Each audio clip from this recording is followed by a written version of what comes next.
نحمده ونصلي على رسوله الكريم أما بعد فأعوذ بالله من الشيطان الرجيم بسم الله الرحمن الرحيم كلا إذا دكت الأرض دكا دكا وجاء ربك والملك صفا صفا وجيء يومئذ بجهنم يومئذ يتذكر الإنسان وأنى له الذكرى يقول يا ليتني قدمت لحياتي ويومئذ لا يعذب عذابه أحد ولا يوثق وثاقه أحد يا أيتها النفس المطمئنة ارجعي إلى ربك راضية مرضية فادخلي في عبادي وادخلي جنتي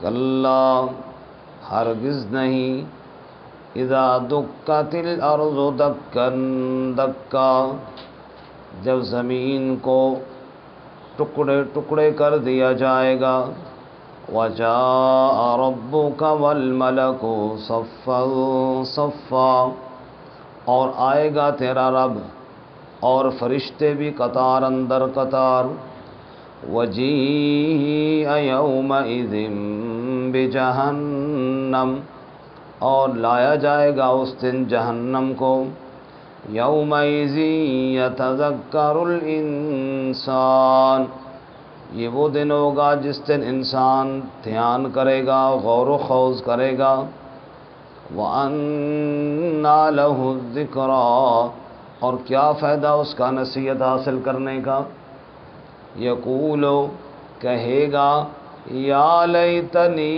قدمت لحیاتی ہائے افسوس مجھ پر کاش کہ میں آگے بھیجتا اپنی زندگی کے لیے فَيَوْمَئِذٍ لَا يُعَذِّبُ عَذَابَهُ أَحَدٌ بس اس دن نہ عذاب دے گا اس کے عذاب جیسا کوئی ایک وَلَا يُوثِقُ وَثَاقَهُ أَحَدٌ اور نہ کوئی باندھے گا اس کے باندھنے جیسا کوئی ایک یا ایتھا النفس المطمئنہ اے اطمینان والی روح ارجعی الی ربک تو لوٹ جا اپنے رب کی طرف راضیۃ مرضیہ راضی ہونے والی راضی کی ہوئی فادخلی فی عبادی پس داخل ہو جا میرے بندوں میں وادخلی جنتی اور داخل ہو جا میری جنت میں سبحان ربک رب العزت عما یصفون وسلام علی المرسلین والحمد للہ رب العالمین اللہم صل علی سیدنا ومولانا محمد وعلی آل سیدنا ومولانا محمد وعلی آلہ واصحابہ اجمعین معزز سامعین سورۃ الفجر آیت نمبر 21 سے لے کر 30 تک تلاوت کی ہیں۔ اللہ رب العزت ان آیات کے مطابق صحیح بیان کی توفیق عطا فرمائے اور ہمیں قرآن و سنت پر عمل کرنے کی توفیق عطا فرمائے۔ گزشتہ سبق میں ہم نے پڑھا کہ انسان کو دنیا کا مال و متاع مل جائے تو سمجھتا ہے بس یہی کامیابی ہے، اور دنیا میں اگر کوئی مال میں صحت میں کمی آ جائے تو پریشان ہو کر کہتا ہے ناکام ہو گیا، اور انسان کی بربادی کے اسباب میں سے چند اسباب یہ ہیں کہ یتیموں کی عزت نہیں کرتا، مسکینوں کو کھانا نہیں کھلاتا، اور میراث ہڑپ کر کے کھا جاتا ہے، دوسروں کا حصہ، بہن بھائیوں کا حصہ دبا لیتا ہے، مال سے بڑی محبت کرتا ہے۔ آج کی سبق میں انجام بتایا۔ ایسا نہیں ہونا چاہیے۔ کلا اذا دکت الارض دکن دکا، ایک وقت آئے گا زمین کو کوٹ کوٹ کے پست کر دیا جائے گا، ٹکڑے ٹکڑے کر دیا جائے گا۔ جس زمین کی خاطر، جس پلاٹ کے تھوڑے سے حصے کی خاطر بھائی بھائی سے جدا ہوا، بہن کا حصہ مارا، پڑوسی کے ساتھ ناراضگی ڈالی، دوسروں کا حق غصب کیا، اپنے لیے جہنم تیار کی، وہی زمین ساری کی ساری ریزہ ریزہ کر دی جائے گی، ٹکڑے ٹکڑے کر دی جائے گی، نہ کسی کا مکان بچے گا، نہ کسی کا پلاٹ بچے گا۔ فرمایا اذا دکت الارض دکن دکا، انجام یہ ہے کہ زمین کو ٹکڑے ٹکڑے کر دیا جائے گا۔ وجاء ربک، اور تیرا رب آئے گا، مطلب تو نے رب کے سامنے پیش ہونا ہے۔ والملک صفا صفا، اور سارے فرشتے بھی قطار میں کھڑے ہوئے ہوں گے، جیسا کہ دوسرے مقام پہ اللہ تعالیٰ فرماتے ہیں سب انسان بھی قطار میں ہیں، فرشتے بھی قطار میں ہیں۔ لا يتکلمون الا من اذن له الرحمن وقال صوابا، لیکن کوئی کلام نہیں کر سکے گا، کوئی بات نہیں کرے گا، بات وہی کرے گا جسے رب اجازت دے گا، اور وقال صوابا، بات بھی وہی کرے گا جو اللہ کی پسند کی بات ہوگی، اس کی مرضی کے خلاف اجازت کے بعد بھی کوئی بات نہیں کر سکے گا۔ ذالک الیوم الحق، یہ سچا دن ہے۔ تو یہاں فرمایا وجاء ربک والملک صفا صفا، فرشتے بھی رب کے آگے قطار میں کھڑے ہوں گے۔ وجیء یومئذ بجہنم، اور اس دن جہنم کو لایا جائے گا، جہنم کو سامنے کر دیا جائے گا۔ سورہ قاف میں ہے یوم نقول لجہنم هل امتلأت وتقول هل من مزید، رب جہنم سے کہے گا تو بھر گئی ہے، وہ کہے گی هل من مزید، اور کہاں ہے مزید اللہ کے نافرمان۔ یہ وہ منظر ہوگا جب جہنم دھاڑے گی اور چیخے گی، اور اس کی ہیبت اور خوف سے سارے جہنمی، سارے مجرم چیخ اٹھیں گے۔ اللہم اجرنا من النار۔ وجیء یومئذ بجہنم، جہنم کو لایا جائے گا، جہنم کو سامنے کر دیا جائے گا۔ یومئذ یتذکر الانسان، یہ وہ دن ہے جس دن انسان نصیحت حاصل کرے گا، جس دن غور و خوض کرے گا، بات سمجھنے کی کوشش کرے گا۔ آج اسے ساری باتیں سمجھ آ جائیں گی۔ اللہ فرماتے ہیں وَأَنَّى لَهُ الذِّكْرَى، ایک معنی کہاں سے آ گیا اس کے لیے نصیحت، اب کہاں سے سمجھ آ گئی؟ پہلے میری آیات سنی تو نہیں مانا، میرے انبیاء کی بات سنی تو نہیں مانا، آج کس نے اسے سمجھا دیا۔ اور دوسرا مطلب وَأَنَّى لَهُ الذِّكْرَى، آج کیا فائدہ بات کو سمجھنے کا، آج کیا فائدہ نصیحت حاصل کرنے کا، اب سارا وقت ہی گنوا بیٹھا ہے، اب تو ناکامی اس کا مقدر بن گئی ہے، اب تو کوئی فائدہ کوئی نہیں۔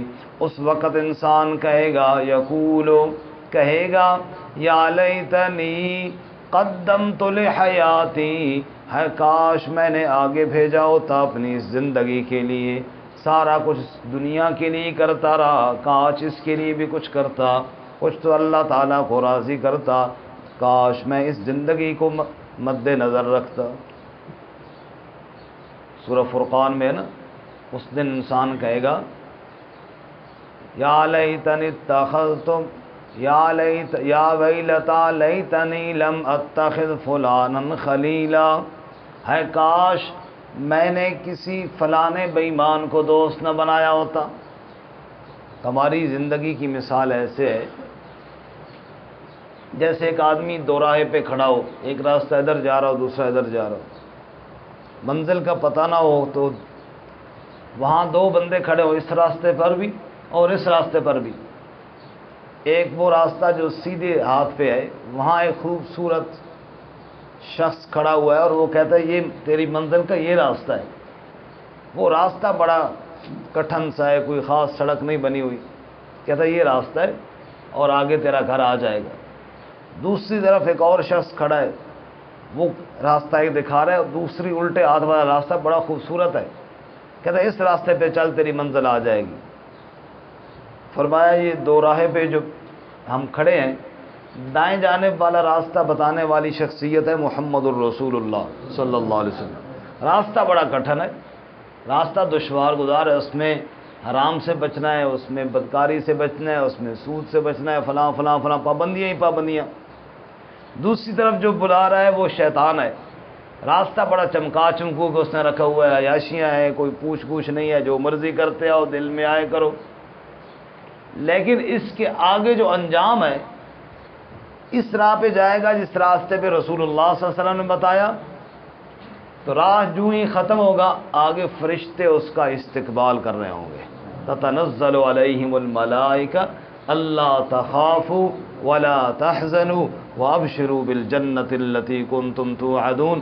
فرشتے کھڑے ہوں گے اور اسے مبارکباد دیں گے اور کہیں گے خوش ہو جا، تو صحیح راستے پر آیا ہے، بس جنت میں تیرا داخلے کا وقت آ گیا ہے۔ اور الٹے ہاتھ پہ بظاہر رنگینیاں دیکھ کر، ظاہری چمک کو دیکھ کر اگر چل پڑا تو وہاں جا کر کہے گا یا ویلتا لیتنی لم اتخذ فلانا خلیلا، ہائے کاش اس وقت میں نے اس دوسرے راہ کو اختیار کیا ہوتا جس راستے کی طرف مجھے اللہ کے نبی بلا رہے تھے، اور اس بے ایمان کی بات نہ مانتا، کیونکہ وہاں کے آگے انجام بڑا ہولناک ہے۔ تو اس وقت کہے گا یا لیتنی قدمت لحیاتی، ہائے کاش، افسوس کر کے کہے گا کاش میں نے اپنی زندگی کے لیے کچھ آگے بھیجا ہوتا۔ اور سورہ فرقان میں ہے وَيَوْمَ يَعَضُّ الظَّالِمُ عَلَىٰ يَدَيْهِ يَقُولُ يَا لَيْتَنِي اتَّخَذْتُ مَعَ الرَّسُولِ سَبِيلًا، افسوس میں ہاتھ کاٹ کاٹ کر کھائے گا، چک مار مار کر کھائے گا اور کہے گا کاش رسول کا راستہ اختیار کیا ہوتا، اس راہ پر میں نہ چلا ہوتا۔ فَيَوْمَئِذٍ لَّا يُعَذِّبُ عَذَابَهُ أَحَدٌ، یہ وہ دن ہے کہ اللہ کے عذاب جیسا عذاب اور کوئی دے نہیں سکتا۔ اللہ ہمیں اپنے عذاب سے بچائے، اللہ ہمیں اپنی پکڑ اور ناراضگی سے محفوظ فرمائے۔ واقعی رب کے عذاب جیسا کون عذاب دے سکتا ہے جی؟ وَلَا يُوثِقُ وَثَاقَهُ أَحَدٌ، اور اس کی پکڑ جیسی کسی کی پکڑ نہیں۔ وثاق کہتے ہیں باندھنا، جکڑنا، جس طرح جکڑ کر وہاں باندھا جائے گا ایسے دنیا میں تو کوئی باندھ سکتا نہیں ہے۔ یہ انجام ہے اس بد نصیب کا جس نے رسول کے راستے کو چھوڑا ہے، اور دوسری جانب جس نے اللہ اور اس کے رسول کی بات مانی۔ یا ایتھا النفس المطمئنہ، اے اطمینان والی روح، اے اطمینان والی روح۔ یہ اطمینان والی روح اس لیے کہا گیا، دنیا میں لوگوں کے تانے سنے، لوگوں کی باتیں سنی، کسی نے کیا کہا، وہ اطمینان سے اللہ کو راضی کرنے میں لگا رہا۔ لوگ جو مرضی کہتے رہے، وہ مطمئن ہو کر لگا رہا کہ میں صحیح سمت پہ ہوں، کیونکہ اپنے اللہ کو راضی کرنے میں لگا ہوا ہوں۔ ایک نفس امارہ، ایک نفس لوامہ اور ایک نفس مطمئنہ۔ نفس امارہ سرکش، نفس لوامہ ملامت کرنے والا، غلطی ہوئی نفس ملامت کی، توبہ کی، پھر غلطی کی، اور نفس مطمئنہ جو اللہ کی رضا کی جستجو میں لگا رہا۔ یا ایتھا النفس المطمئنہ، اے اطمینان والی روح، ارجعی الی ربک راضیۃ مرضیہ، لوٹ جا اپنے رب کی طرف، تو اس سے راضی وہ تجھ سے راضی، تو اللہ سے راضی وہ اللہ تجھ سے راضی۔ فادخلی فی عبادی، داخل ہو جا رب کے بندوں میں، بندوں کی جماعت میں داخل ہو جا۔ اور وہ جماعت کہاں ہے؟ وَادْخُلِي جنتی، وہ تفسیریہ، یعنی داخل ہو جا میری جنت میں، تو ہمیشہ کے لیے میری جنت میں میرے نیک بندوں کے ساتھ داخل ہو جا۔ اللہ ہمیں بھی ان لوگوں میں شامل فرمائے۔ مفسرین فرماتے ہیں اس سورہ مبارکہ میں مرض کا بیان ہے، مرض کے اسباب کا بیان ہے اور اس کے علاج کا بیان ہے۔ مرض یہ ہے کہ انسان کو جب دنیاوی مال و متاع ملتا ہے وہ عزت سمجھتا ہے، اور دنیاوی مال و متاع نہ ملے توہین سمجھتا ہے۔ یہ بیماری ہے۔ یہ بیماری پیدا کیسے ہوئی؟ اسباب کیا؟ یتیم کی عزت نہ کرنا، مسکین کو کھانا نہ کھلانا، میراث پہ قبضہ کر لینا اور مال کی محبت کا دل میں بیٹھ جانا، یہ ہیں اسباب مرض۔ اور باقی صورت علاج ہے، خصوصاً والفجر ولیال عشر والشفع والوتر، یہ مبارک اوقات، چاہے فجر کا دن، چاہے رمضان کا عشرہ، چاہے ذوالحجہ کے دن، یہ سارے اعمال جو ہیں یہ ہیں اس مرض کا علاج۔ اللہ کو راضی کرنے کی محنت، اللہ کو راضی کرنے کی جستجو۔ حاجی حج پہ ہیں، احرام باندھے ہوئے ہیں، اللہ سب کے حج قبول فرمائے، اللہ ہمیں بھی وہاں بار بار حاضری نصیب فرمائے۔ احرام میں ہیں اور لباس باقی اتار کر 2 چادریں پہنی ہوئی ہیں اور لبیک لبیک کی صدائیں ہیں، یہ علاج مرض ہے، یہ مرض کا علاج ہو رہا ہے، یہ مرض کی دوائی ہے کہ یہ بتا رہے ہیں کہ اللہ ہم حاضر ہیں، اے اللہ ہم حاضر ہیں، ہم یتیم کا مال نہیں کھائیں گے، ہم میراث نہیں کھائیں گے، دوسرے کا حق نہیں کھائیں گے، ہم دنیا میں تجھے ناراض نہیں کرنے آئے، لبیک اے اللہ تیرے حکم کے آگے سر جھکانے آئے ہیں۔ تو یہ ہے ان دنوں میں خاص کر یہ مرض کا علاج۔ اور یہاں پر اللہ کی کبریائی، اللہ اکبر اللہ اکبر لا الہ الا اللہ واللہ اکبر اللہ اکبر وللہ الحمد، اللہ کی کبریائی کو بیان کرنا ہے۔ اے اللہ ہم بہت چھوٹے ہیں، تو بڑی ذات ہے، تیرے حکم کے آگے ہمارا سر جھکا ہوا ہے، یا اللہ تیرے حکم کے آگے ہم سر جھکا رہے ہیں کیونکہ تو سب سے بڑا ہے اور ہم تیرے عاجز بندے ہیں۔ یہ دن ہیں اللہ تعالیٰ کو راضی کرنے کے، اللہ ہمیں عمل کی توفیق عطا فرمائے۔ ترجمہ دوبارہ سن۔ کلا اذا دکت الارض دکا دکا، ہرگز نہیں جب زمین کو ٹکڑے ٹکڑے کر کے توڑ دیا جائے گا، وجاء ربک والملک صفا صفا، اور آئے گا تیرا رب اور فرشتے بھی قطار اندر قطار، وجیء یومئذ بجہنم، اور اس دن جہنم کو لایا جائے گا، یومئذ یتذکر الانسان، اس دن انسان نصیحت حاصل کرے گا، وَأَنَّى لَهُ الذِّكْرَى، اور کیا فائدہ اس کی نصیحت حاصل کرنے کا، یقولو کہے گا، یا لیتنی ہائے افسوس مجھے، قدمت لحیاتی میں نے آگے اپنی زندگی کے لیے کچھ بھیجا ہوتا، فَيَوْمَئِذٍ لَا يُعَذِّبُ عَذَابَهُ أَحَدٌ، پس اس دن اس کے عذاب کی طرح کوئی عذاب نہ دے گا، وَلَا يُوثِقُ وَثَاقَهُ أَحَدٌ، اور نہ اس کے پکڑ جیسی کوئی پکڑ کر کے پکڑے گا، کوئی باندھے گا۔ یا ایتھا النفس المطمئنہ، اے اطمینان والی روح، ارجعی الی ربک، لوٹ جا اپنے رب کی طرف، راضیۃ مرضیہ، راضی ہونے والی راضی کی ہوئی، یعنی تو اس سے راضی وہ تجھ سے راضی، فادخلی فی عبادی، پس داخل ہو جا میرے بندوں میں، وادخلی جنتی، اور داخل ہو جا میری جنت میں۔